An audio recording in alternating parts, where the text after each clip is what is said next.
Day 2 of free agency, almost as busy as day 1 with Aaron Jones joining. What does he mean for the Vikings backfield? Welcome to the Locked On Vikings podcast.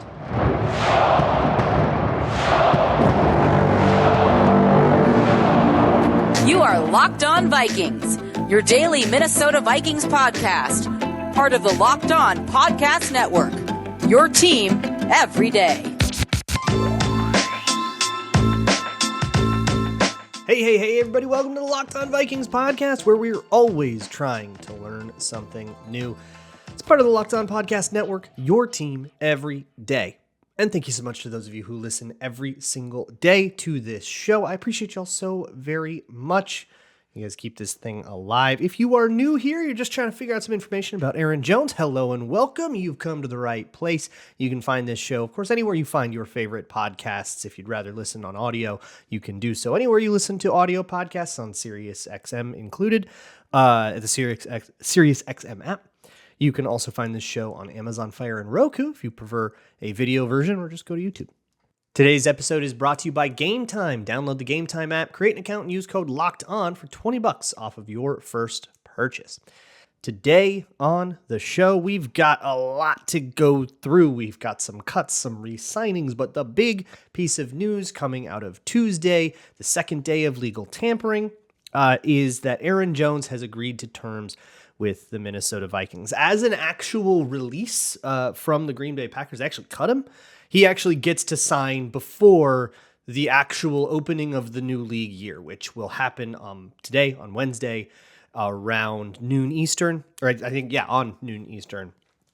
The league year will turn over, and all of the contracts that the Vikings have agreed to will be able to actually, we'll start to see press conferences, and we'll start to put pen to paper and get all the PR stuff and nice pictures and all that.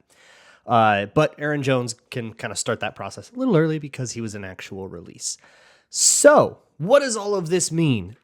First off, how this came to be is going to be part of it for sure from the Packers angle of things. So the Packers tried for a long time to get a reworked deal done with Aaron Jones. He had a pretty big cap hit and they wanted to cut that. They offered him a pay cut that would have been a $4 million deal with $2 million in incentives.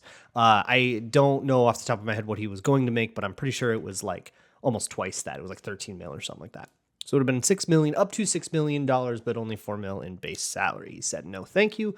I will take my chances on the market. Goes immediately to Minnesota, and they offered him a $6 million deal with $1 million in incentives, so up to $7 million. So the up to number is bigger, but also less of it is tied up in incentives, so he takes that instead. He's actually been kind of active on social media, talking about how the things went down, is like there's more to the story than you think. And it kind of implies that there's some kind of drama here, which adds him to a long list of Packers that had some drama with the Packers and went and signed with the Vikings out of spite, which I think is so funny that it keeps happening. But I'm also, like, from a football perspective, I'm pretty excited about Aaron Jones. I think he does still have something in the tank, despite being 29 years old, which is for a running back, 28, 29 is when you do start to see that decline.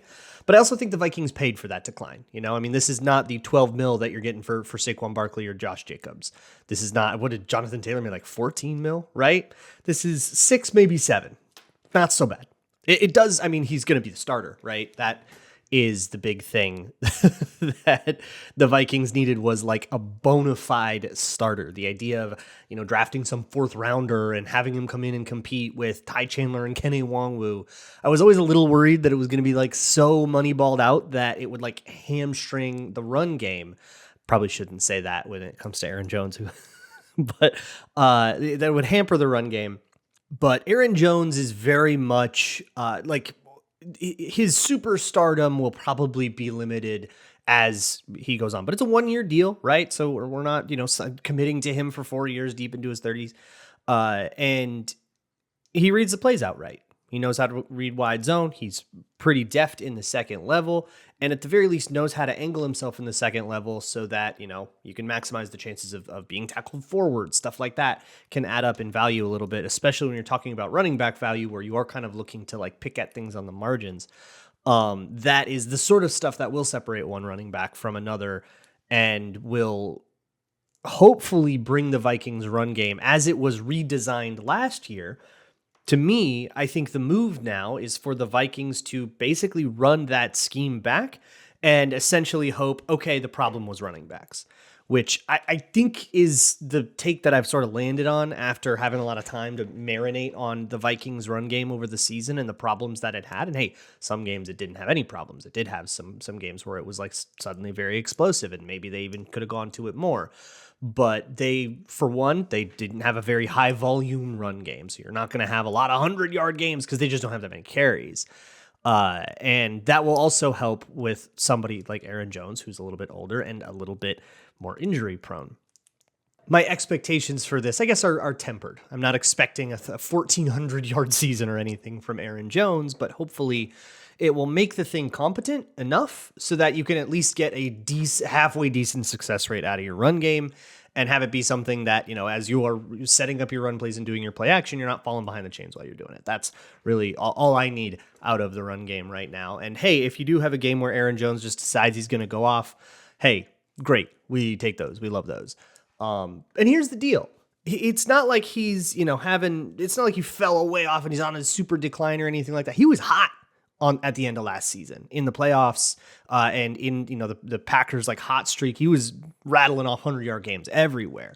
I don't know if that happens just because of volume, and that's a strategic choice that the Vikings will be happy to make. And it's not like they're paying the guy so much that they have to justify volume anyways. But the other thing to talk about here with Aaron Jones is injury history. He has a very long injury history in the NFL, going from a number of MCL sprains from 2017 all the way. He had one last year as well, an MCL sprain, knee strains. Those led to hamstring injuries. He has knee problems. And when you have knee problems, it changes the way that you run and the way that your legs absorb impact and can lead to other problems. So this is very much a bona fide injury situation. And I think when you have a player who has sustained a lot of injuries, sometimes those are all unrelated and that player is just unlucky, and it's important to identify that. This is not one of those times. This is one of those times where those are kind of the same thing, flaring up again. This is a guy with an issue in his body that's going to affect his availability. So again, tempered expectations, but he's getting paid with tempered expectations. $6 million in this particular environment. And shoot, I'll even call it $7 million. We'll say he hits the incentive. You're talking about Cedric Benson money. You're talking about what David Montgomery signed with the Lions for. I mean, this is a Toby Gerhart contract, if you really want to go back. This is not superstar running back money at all. And again, I'm using the same kind of heuristic that I think is most appropriate when it comes to contracts, which is comparing them to contracts in the cap environments the year that they were signed, right? Because when there's $255 million to work with, it's a lot easier to throw around $6 million than when there's $155 million to work with, which wasn't that long ago. And I don't think that our brains are good enough at adapting to changing cap environments to have an instinctual sense for how much money $6 or $7 million actually is. That used to pay for Sam Bradford. That's what he made in 2016 with the Vikings, was $7 million. Now it pays for a running back that you kind of don't even really expect a full season from. So depth at running back still very much important. And I think the fact that the Vikings are still very vocally high on Ty Chandler is relevant here. And maybe we now have a competition between him and Wongwu, and maybe you do still add a rookie for the backup running back. I'm way more comfortable with that. But for whatever we get from Aaron Jones, I like the contract. I like that he's here. It's another good signing. I like the players that Kwesi has acquired. I don't necessarily like what hasn't happened, which is that Danielle Hunter did not come back. We're going to talk about that later. He did join the Texans. I'm going to rant a little bit, but before we do that, there are also a couple of little other things to keep you updated on in terms of contract details and some other smaller transactions, so we can make sure we've checked all those boxes as well. All that's coming up. Thank you to the sponsor of today's episode, BetterHelp. BetterHelp is online therapy made easy, and it is designed to be convenient, flexible, and suited to exactly your schedule. Look, I'm a big proponent of therapy. I think everybody, no matter how healthy your mental state is, or however healthy you think your mental state is, it's can only be helpful, assuming that you can afford it. But one of the big barriers is that people work all day and maybe can't fit that into their schedule. BetterHelp is designed to be flexible. It's designed to be exactly the kind of thing that you're comfortable with, whether that is only doing this from, the comfort of your own home, or whether you really want some FaceTime or a video chat or a phone call or whatever. You can figure out whatever that is, and BetterHelp will hook you up with a therapist that works for you and your specific needs. So find your social sweet spot with BetterHelp. Visit betterhelp.com/lockedon today to get 10% off of your first month. And I think it's really important to mention, if you don't like the therapist that you get from BetterHelp, you may switch therapists at any time at no additional charge. And I super encourage that you try some out and find something that works for you, because there's a lot of difference from one therapist to the next. You'd be surprised. Once again, that is BetterHelp, HELP.com/lockedon. Thank you so much for making Locked On Vikings your first listen of the day. When you are done here, go check out Locked On Minnesota Sports, where we had a live Minnesota football party. You can see our live reactions to Jonathan Grenard getting signed to the Vikings, and you can also find a 24/7 live stream of all things Minnesota sports. So if you're sick of hearing about the Vikings and contracts and you just want to hear about a sport that's actually being played, I certainly get that. You can go find Locked On Timberwolves and Locked On Wild, as well as Locked On Twins and all the other Minnesota sports roundtables and parties and stuff that they do over there. Let's move on to some other odds and ends, I guess you would say, with the Minnesota Vikings. So there are some contract details. All of these contract details are from Ben Gessling, who kind of dominates this market, to be honest. So thank you, Ben. But I will share what he has reported with you now. First off, the Vikings released Dean Lowry and William Quenku. Dean Lowry saved $2.5 million with that release, and it kind of makes sense. It's a little tough because of the injury that he sustained. Sometimes that changes the way that contracts work. But if they saved $2.5 million with him, I don't think that means that it did. But also, he didn't work. That wasn't very good. I guess it happens. It was a small-time signing, and they saved most of their money moving forward. So that's kind of the end of that. And then William Quenku as well. That one's a little bit more confusing to me. I kind of figured he would get at least a chance to make the team. But I do think he also saved at least non-negligible amount of money. So there's that. Maybe one of the more exciting sort of surprises of 2023 was how well Brandon Powell worked out. I don't know how, I don't think anybody had the expectation that he would end up being not only, running away with that returner job, which everybody was kind of 50-50 on him or Jalen Reagor, and he won that job, but also becoming wide receiver 3 with all of the wide receiver injuries that the Vikings sustained throughout the season. He gets to come back on a $2 million deal with a little bit of extra change.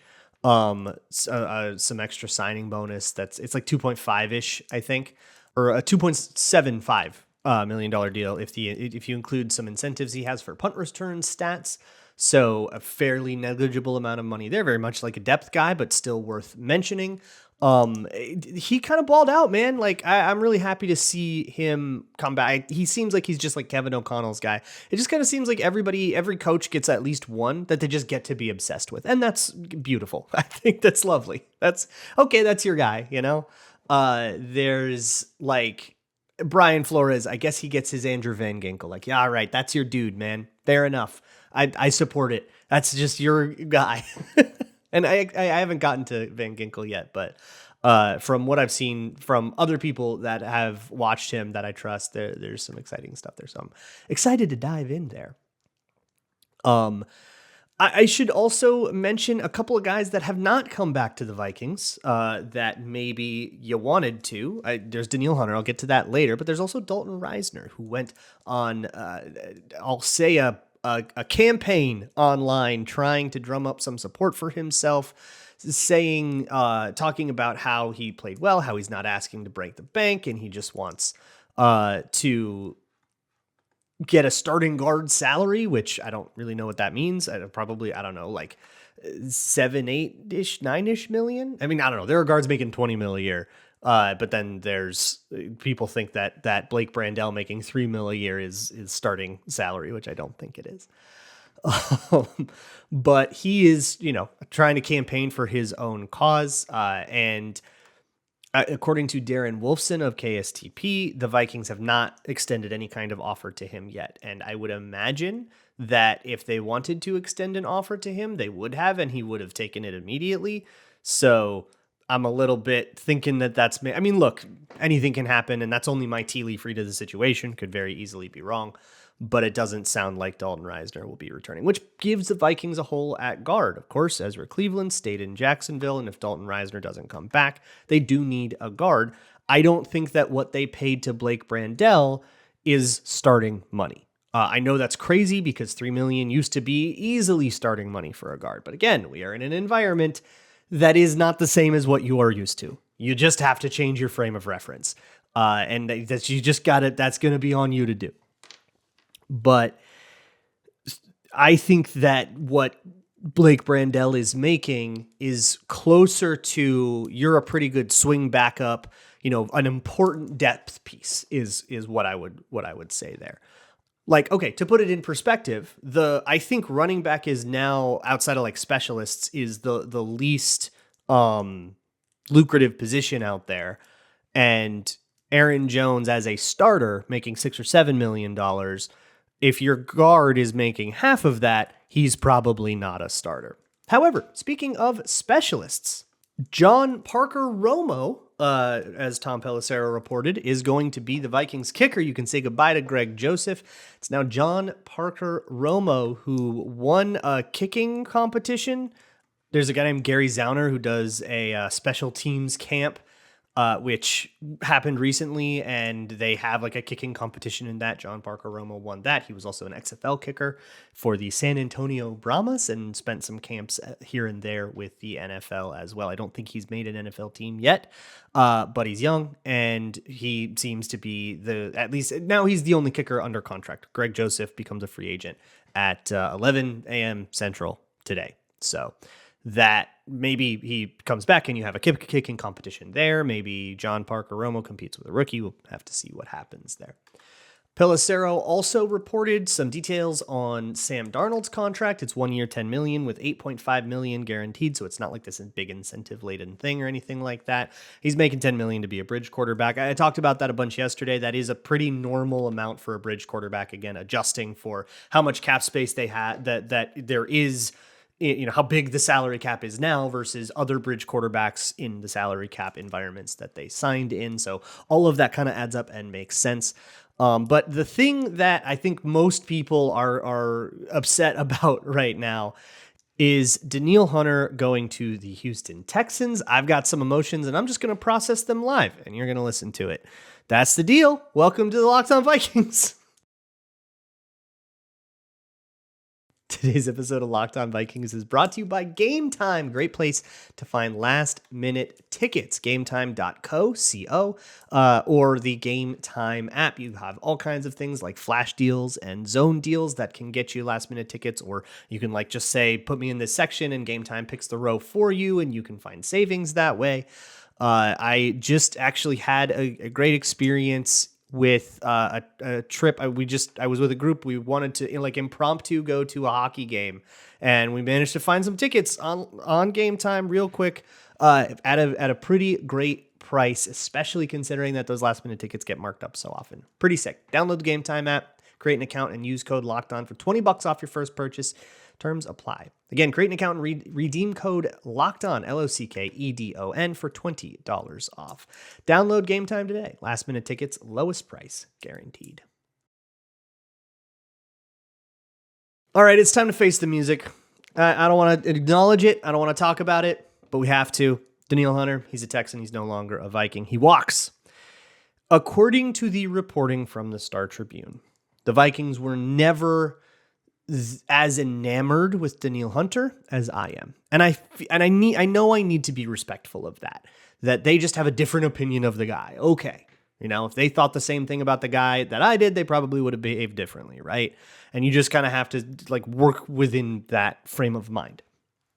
That said, he signs with the Texans for $48 million guaranteed. I think a $49 million contract. So mostly a guaranteed contract over 2 years, 24.5 mil, basically.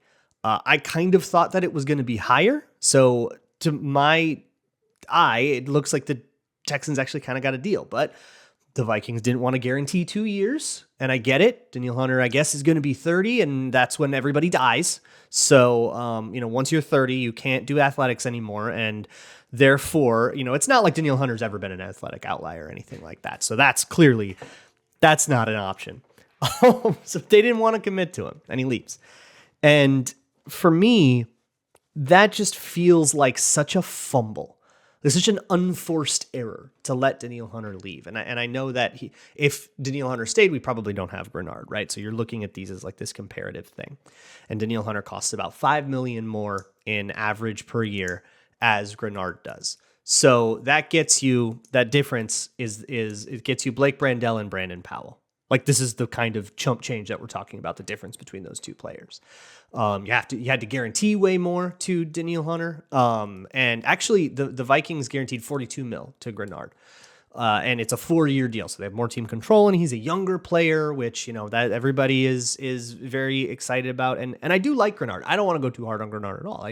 From what I've seen of him, and I'll put together a more like thought out episode soon. He's a good player. This dude can rock. So I'm into that as a signing, given that Danielle Hunter is not available. But that's the thing. He was available. And I'm frustrated at a few things that are not Kwesi's fault, that predate Kwesi. When Danielle Hunter signed that deal, and I hate when people are like, well, he signed the deal, didn't he? He regrets that deal. And that's fair. But he wanted to renegotiate it. And by the way, that deal ended. And so it was time to give him a new one. And then the Vikings refused to do that. But when he signed that deal in 2018, he was like 23, and he got worked in that negotiation. All right. So the Vikings got a great value for a while, and that's the game, right? Okay. You win some, you lose some. And the Vikings won that particular negotiation. To me, I get it. Fair enough, right? But it's also fair enough to want to renegotiate the contract. And here's what I will always say to people who are like, well, he signed it. So did the Vikings. How'd they cut Dean Lowry, right? How'd they cut William Quinn? They signed that deal. Don't they have to honor it? Or does this only apply to the people you're a fan of and not the people that just left the people you're a fan of? Are we going to have that double standard, right? I don't really believe the sincerity of those people. I think they're just kind of carrying water when you say something like that. And you don't have to carry water. You don't have to carry your favorite team's water. All right. You can be upset with them when somebody you like leaves and doesn't necessarily have to. And don't talk to me about cap space. The Vikings could have done this very, very easily. Again, vaguely different. But so the difference between, for me, Grenard and Danielle Hunter is like strength, stoutness.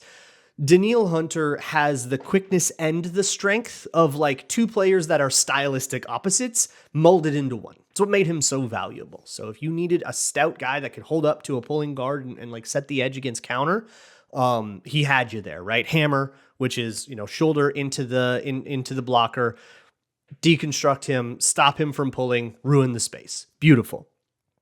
And if you needed somebody who could quickly win with their hands, bend around the edge, that sort of finessey pass rusher stuff, he had that as well. And it made him that's what made him such a lethal player for so long, is whatever style of guy you have, Danielle Hunter has an answer for that. I don't think Grenard is nearly as versatile. And it's not like he is not versatile. Again, I like the guy, but he's not Danielle Hunter. And there is going to be a loss in value there. So the Vikings lost some value and also lost some expense. They got cheaper and worse. And if you've been listening, if you're an everydayer and you've been listening to Locked On Vikings for a long time, you know how I feel about that. Cheaper and worse ain't there. But I think there's also like a history to this with Danielle Hunter. The Vikings never really did right by him. And that's not really the way that Rick Spielman would have preferred to do business, I don't think. And I get it. There were some mitigating factors at a time, right? When Danielle Hunter wanted to renegotiate his contract because he was so horrifically underpaid. I mean, he was criminally underpaid. And he wanted to go back to that negotiating table. by that time, he was dealing with a neck injury. It torpedoed the whole thing. So we had to do a little Band-Aid. And then he tore his pec. And so we're still like, can he stay healthy now? We got to do another little Band-Aid. And then there's a new GM who didn't value Danielle Hunter. And he's going to do another little Band-Aid. He never got paid. Never got paid by the Vikings. So the Vikings got incredible value out of Danielle Hunter. What he did for the team versus what the team paid him, ridiculously bargain. Unbelievable bang for your buck. To the point where it is almost like, to the point where I feel for Danielle Hunter in that he got a really bad deal. Well, now he gets a ton of guaranteed money. He gets a 2-year deal. He can hit the market again, and he'll be 31 when he's negotiating next time. And by the way, would take him back at that age, right? Unless you see this like huge fall off or anything like that. But again, he's one of the most outlier athletes we've seen come into the league. He is like in terms of testing scores and stuff, but just the way that he has conducted himself, he is an alien. That's why he's 99, because he's a creative player, right?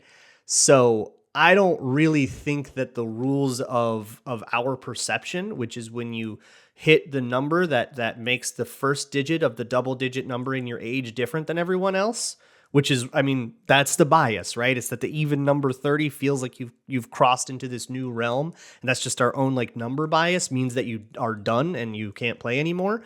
And we super overvalue the barrier of 30. The athletic prime is, I think it's like 27 to 31 or something like that. So I think that Danielle Hunter, even though he's been playing since he was very young, so he has a lot of experience as an athlete, I think he's going to nail it for the Houston Texans. And if there are any Texans fans watching this, yeah, man, y'all got an absolute superstar stud, and he's going to be worth every penny to you. And the Vikings swapped for your guy, who's like a value deal.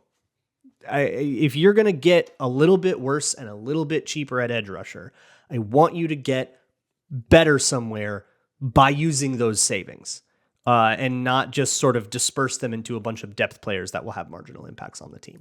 That's what I hope for here with this Danielle Hunter thing. But what I'll say, at least he's not in the division. I would have been very, very bummed if he ended up on the Bears or the Lions. The Bears seem to just be allergic to spending all that cap space they like ruined seasons to get. Not sure I understand that. And then the Lions are in a different spot where actually making commitments like that is a little bit tougher because they actually do have a roster worth preserving. So I'll give the Lions more of a pass than I'll give the Bears, but I won't give Ryan Poles a pass for anything. So that's it. All right. That's all we need to say about it. It's over. It's done. He's going to, the Vikings are actually going to play the Texans this year. So he gets to have his revenge game, I guess. And we move on with Jonathan Grenard and Andrew Van Ginkel and Blake Cashman and Aaron Jones and all these other really sweet free agents that Kwesi has brought in. I love the additions. Not as big of a fan of the subtractions, I guess. Or at least that particular subtraction. I will be back tomorrow. I'm sure we'll have more news to cover. And if not, we'll start to really dive into these free agents and try to get a real sense for what we have and what kind of changes the Vikings are making to their defense in particular. And also that's going to really like shape how I look at the draft too. So we're just going to keep trucking along. I'll see y'all tomorrow. And as always, Skol.